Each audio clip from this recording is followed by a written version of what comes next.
Hello friends, welcome to TechGranth. In this session, we will talk about CDP data center and CDP cloud service, where we can use CDP cloud either on private or public cloud.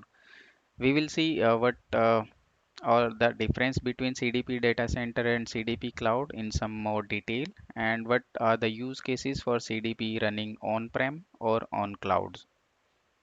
So first, let's talk about CDP data center. CDP data center, which is basically will be having Cloudera runtime as CDH and other tools as Cloudera Manager, Atlas, Ranger, Kudu, all other services we can use on CDP data center. So CDP data center version of Cloudera data platform can be installed on-prem or bare metal servers, which is scalable and customizable. We can add any of the services we want to use, or we can add any number of nodes to make it scalable. Then CDP data center is unified distribution, which is also the merged product from CDH and HDP with some new features and enhancements. This is a hybrid solution where we can have compute, storage, and containers together running on the same cluster. Containers will be used by CDSW service, and compute and storage can be used with other services. We would have flexibility to choose any components for our CDP data center environment. We would be having pre-configured solutions, or you can say templates for common workloads like data engineering, data marts, operational DB. Those kind of workload templates we would be having in our CDP data center, and it also increased 10x in files and 10 times increase in files and object scalability using Ozone storage together with HDFS. As in HDFS, we were having limitations of name node or the metadata about the storage, but in Ozone storage, we would not be having any limitations like that.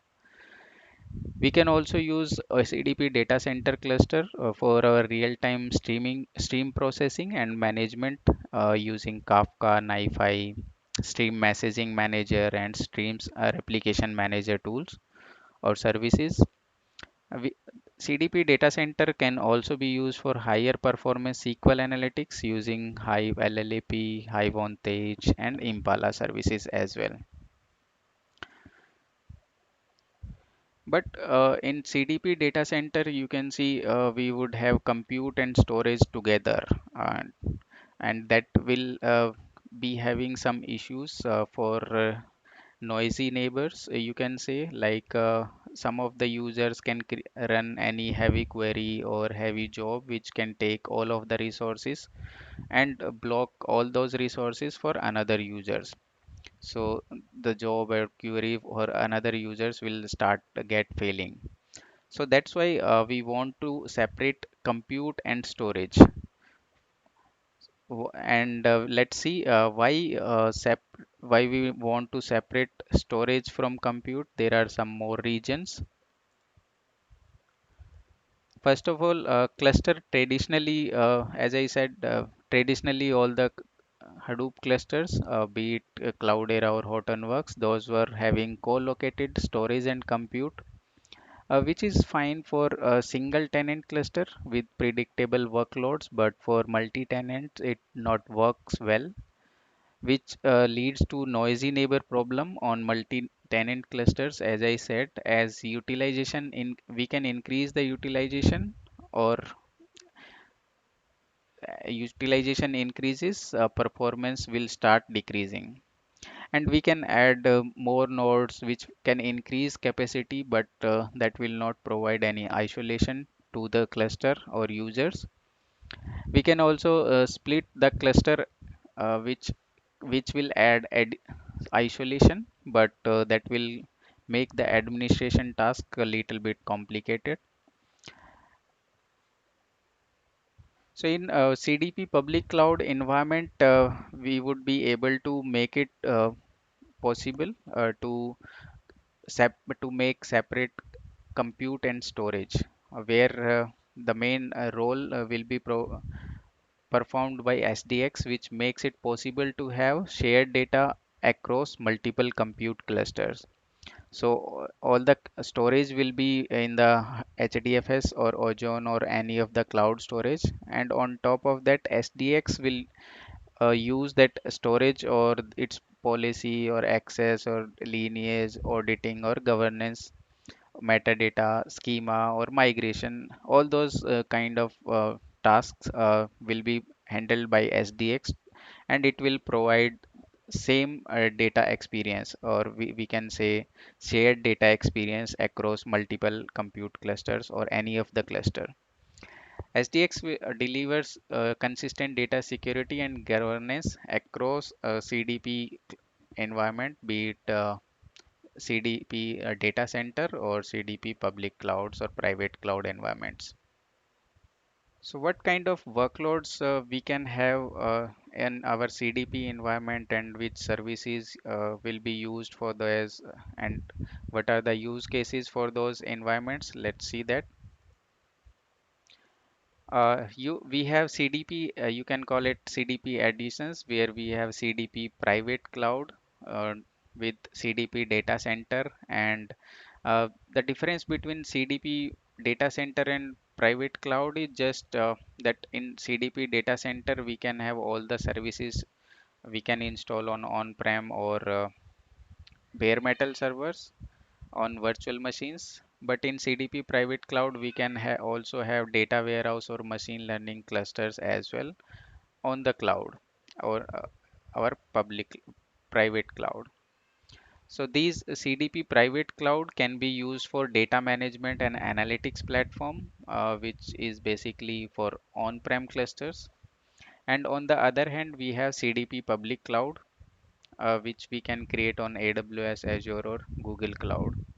So in the CDP public cloud or CDP data center, we have different type of workloads like stream processing and management, which will be used for real-time streaming use cases. And there we will use Kafka streams, stream messaging manager, stream replication manager, schema registry, NiFi.